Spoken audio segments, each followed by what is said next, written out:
પણ મારે તને વાત કરવાની હતી એટલા માટે મેં મારો જીવ રોકી રાખ્યો છે મહારાજા।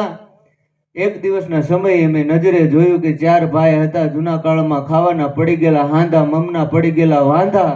એવા કઠણથી એક ટક મરસું રોટલો ખાલી ખાવા મળતું હતું।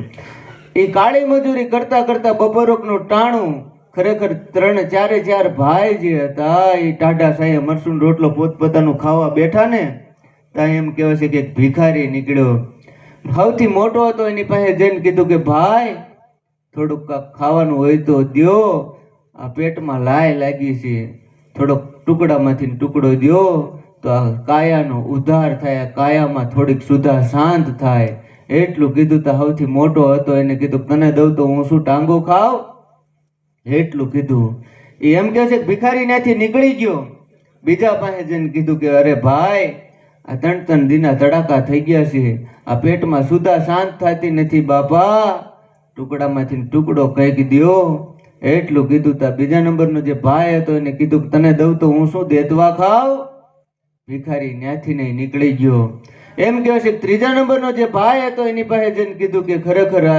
પેટમાં લાય લાગી છે, 3 દિના તડાકા થઈ ગયા છે, હવે લગભગ જાજુ જીવાશે નહીં, મને એવું લાગે છે બાપા, જરીક ટુકડામાંથી ટુકડો દ્યો, એટલું કીધું તા ત્રીજા નંબરનો ભાઈ હતો એ કીધું ખરેખર તને દઉં તો હું શું ભૂખ્યો મરી જાઉં, એટલું કીધું। ભિખારીને ચોથા ભાઈ પાસે માગતા જીવ ન આલ્યો, એ પાછું વળીને હાલતો થયો તો સૌથી નનકો જે હતો એ મનમાં વિચાર કરતો કે હું એક દી નહીં ખાવ તો મરી નહીં જાઉં, પણ એને 3 દીથી નથી ખાધું, એક દિવસનો મારો મરસું રોટલો એને દઈ દઉં તો મારે શું ફેર પડી જાય છે, હું તો કાલ ખાઈ લઈશ, આવો મનમાં વિચાર કરી જે સૌથી નાનો હતો એને ભિખારીને મરસું રોટલો ખવડાવી દીધો। મરસું રોટલો ખવડાવી દીધો મહારાજા। પેલા નંબરનો જે ભાઈ હતો એને કીધું કે ખરેખર તને દઉં તો હું શું દેતવા ખાવ, એ ખરેખર પાછળના જન્મનું પુણ્યનું બળ વધારે હતું, સંત બન્યા પણ આખી જિંદગી દેતવા ખાધા છે, એને હવે ખરેખર જવામાં લાંબો ટાઈમ નથી।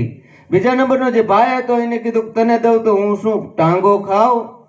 એટલું કીધું। એ પોતાની જિંદગીમાં કોઈ દિન અન્નનો દાણો એને પણ ખાધો નથી,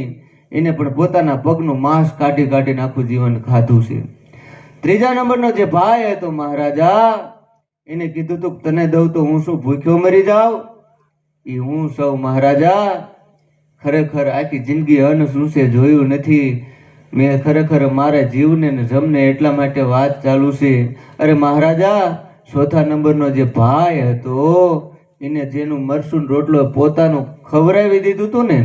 એ તું છો, તે એક મરસું રોટલો ખવડાવ્યો ને